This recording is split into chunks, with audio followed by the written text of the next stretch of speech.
Hello everyone. So you've made all these beautiful backgrounds from watercolor and other forms of art materials. What can you do with them?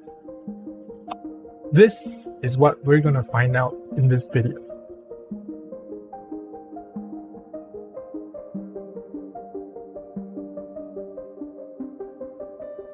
So before we start, I wanted to make something clear first. All of you who have tuned in know that I do a lot of neurographic stuff on this channel, and I do neuro art, and I talk about neurographic methodology as well, and I also talk about art therapy techniques and such because I was trained in art therapy techniques as a counselor.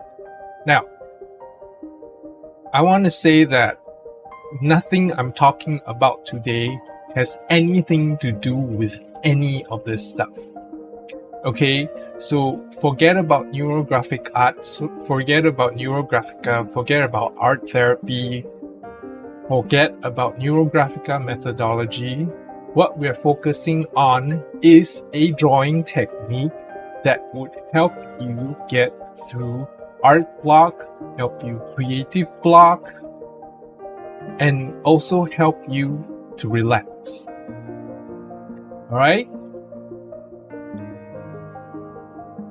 But first, there's some simple rules to remember, and these rules are very important for this technique to take effect. Okay, so for the very first rule is, I call it the 5-second rule. Basically, if you have to think for more than 5 seconds before you start drawing, then you are doing it wrong. So what this means is that you have that piece of background in front of you. Later I'll show you. And if you have to stop and think where should you draw next to make a decision for longer than 5 seconds, then you're not doing it correctly. You should just go with your instincts and just draw. Okay? So a little bit more about that later. Okay, this 5-second rule is very important. And then the next thing is use only freehand drawing, which means only your hand and your marker or your pencil in hand. Right? No rulers, no templates, no compass, no protractors, etc. No additional tools of any kind to help you draw curves, lines, etc. Just your hand and your writing or drawing instrument in hand. That's it.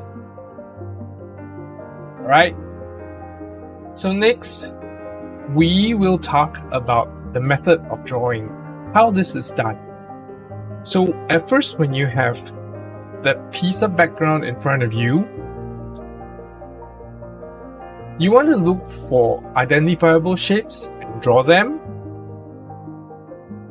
Okay, so if you see any familiar identifiable shapes in the background that you've made, you can outline them out or draw them, no matter what it is.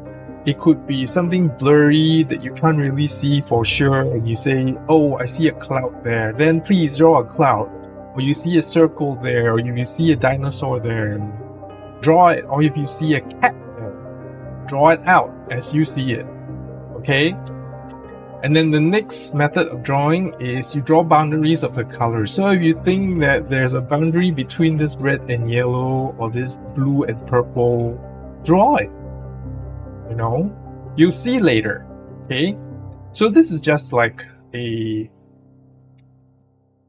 briefing before you start the drawing. And then you can draw wherever and whatever you want. Okay? So you can ignore the above two methods of drawing and draw whatever you see or wherever and whenever you want. Just lines. Wherever you feel like it.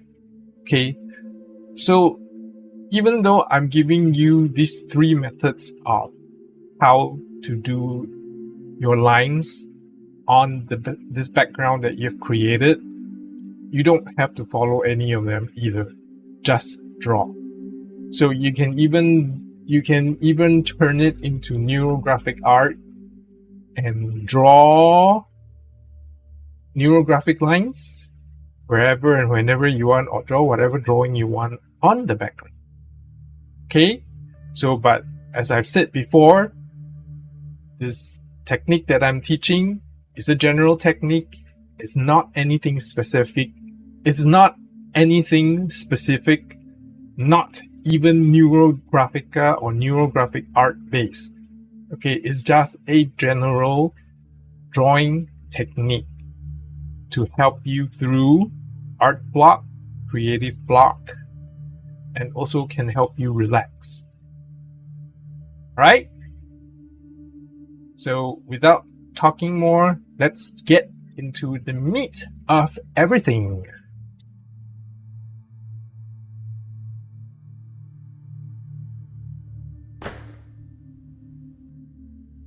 So, what can we do with all these beautiful backgrounds that we've made? First off, you can cut them up into smaller sheets and use them in your self-care kit for your me time and for time to relax. Or you can turn them into pretty bookmarks or beautiful backgrounds for your card making.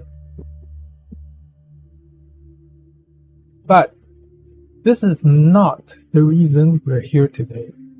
So let's start by showing you how you can start drawing on your beautiful background to get over your art block, creative block, and to reduce stress.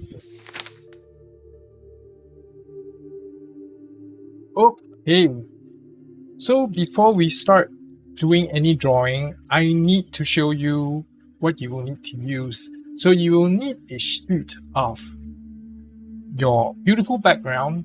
Now, I'm not going to use this for drawing later. Use something smaller, so because it's quicker. But my main aim right now is to show you what other kinds of pens you can use. Alright, so these are the pens that I would recommend. I would recommend that you stay with black and white. So I will introduce to you the different kinds of pens. Okay, alright, so these two are my absolute favorite for drawing neurolines. Okay, they're very consistent and they're very smooth, and they're not very expensive either. So they're pretty good for your general drawing of lines because they're very reliable. Now, if you do a complete piece of art, like A4 size sheet of art here, they will only last you maybe about 3 pieces, plus or minus, you know, depending on how heavy your whole piece of art is. Now, the lines are pretty consistent. I will show you on this piece of paper here. They're very thin. Okay. This is how the line looks like. And this is blue. So they only come in 3 colors. Blue, red, and black. Okay, and they don't dry instantly, so you have to wait a while. And they're waterproof. They are completely waterproof after they're dry. And they're smudge proof too after they're dry. It doesn't take too long to dry, but it does take like a couple of seconds once you lay it down. So be careful of your hands, because I have cases where I've smudged it before it's completely dry. So it takes like a few seconds to dry. So be very careful with it. Okay, so the next pens that I can totally recommend are the fine liners. Okay, so you can use either the Pigma ones, like this one. Okay, this is not a fine liner here, but I'm going to show you. But this is, so this is a 0.05. This is really fine. Okay, compared to this. And this one here, it's a Pigma graphic pen, and it's flat. You can see the nib The nib's a broad nib, it's square, so it's not really chiseled because it's not slanted, okay? It's like flat like this, you can see. So, and the lines you can draw are gives it a bit more character. Okay, thick and thin lines. So it's also something that's really interesting that you can use. Okay. And then there's also the white pen, jelly pens. Okay, this is the jelly roll. I've had this for like years. I haven't actually used them as much. So they're white. The thickness of the line is about the same as this one. They're white, you can't really see them clearly here. Alright, but on a darker piece of background, like if you have something that's kind of dark, like this, you'll probably show up better. Okay, so and then the next one I'm going to show you is just a mechanical pencil. Any mechanical pencil will do. This one is a special one. It's a little pricey, but I wanted to try it because apparently for this pencil it's like an over-engineered Japanese import that actually rotates the little lead. Every time you draw it, it will rotate. So, and apparently it keeps the lead uniformly sharp. But then again, mechanical pencils as they are, even an ordinary one, does not lose its sharpness, because if it's a 0.05, I mean it's a 0.5 mm lead, it's going to be a 0.5 mm lead all around. Much better than a regular pencil, which you will have to sharpen very often if you're making lots of lines. So you never have to sharpen this ever. You just need to click it. There are mechanical pencils you can buy that will automatically advance the lead, so you never even ever have to click the top of it. So in any case, that's besides the point. So I'm just showing you what you can use. And then last but not least, these are something new that I've never shown anyone yet, but I found out that they existed and I wanted to try them out. Okay, so these are pigment ink. You can buy them alcohol as well. Okay, these are brush markers. These are pigment ink liner markers. So they have a brush tip that looks like this. Okay, I'm not sure if this is a fine one or the broad one. Not very sure, but again, the good thing about this is even if you're drawing lines, there's always this, you know, thin and thickness depending on how much pressure you're putting on. And then you can have broken lines like this. And even just these doodles here, you can see that it gives it a bit more character. So it'll make it a bit more artsy. So this is a Copic one. It's not very expensive. I picked this up for like under $2 Singapore dollar. I don't know how much it'll cost overseas. Okay, these are Copic multi-liner, and it's a brush knit. Okay, it looks like this, and I don't think these are refillable. It's a disposable thing. Alright, next, this one. It's also a brush pen. This completely new, I've not used it yet. So it's a brush tip that looks like this. Okay, and it's very soft. And you can... It's very soft. It's white. This is brand new. So I have not used it. So apparently what you do is, once you're back, it's like you remove this ring here, this yellow ring here, and then you recap it. Okay, and then you tilt it this way, and then you press this black area here, like gently or firmly until you can see some ink, you run out black. And these are refillable. Okay, you can buy the refills. I don't know if the refills is this whole thing here. These are kind of expensive, okay? I bought this for over $10. but I wanted to try them because I thought, well, it's refillable. So if I run out of ink, all I need is to buy a new refill and put it in, and the refill is like, I think around $6 or $7 per refill. I don't know how long they'll last because I've not used it before. The only reason I thought of buying this was because I got this, and these aren't refillable. Okay, so in any case, you see I've tested all this out already here, even with silver ink. So, but to start off, I suggest you just stick with two colors. Okay, you can use blue because they're generally available. You can also use ordinary ballpoint pens. Okay, now these are rollerball. They're very smooth. They glide and fly through your paper like it's floating on air. That's why it's called. That's why it's called the Uniball Air. And so these are the characteristics of all the marks. So I've shown you, except for this, I'll probably not be using this. I'll maybe use this in one of the larger pieces after I've tried it out, tested. Okay, so just to introduce to you all the different kinds of pens and pencils or fine liners and brush pens that are available that you can use for this project. So you just need one of these, or you can have all of it, because you can vary the different ones you use for drawing the lines on your pretty background. Okay, so without talking more, let's get into it.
So I think I'm gonna call this done here because I'm quite happy with what's going on here.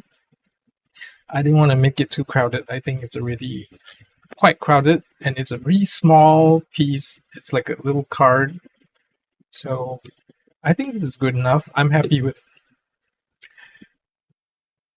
Okay, so I will do a larger one and speed it up.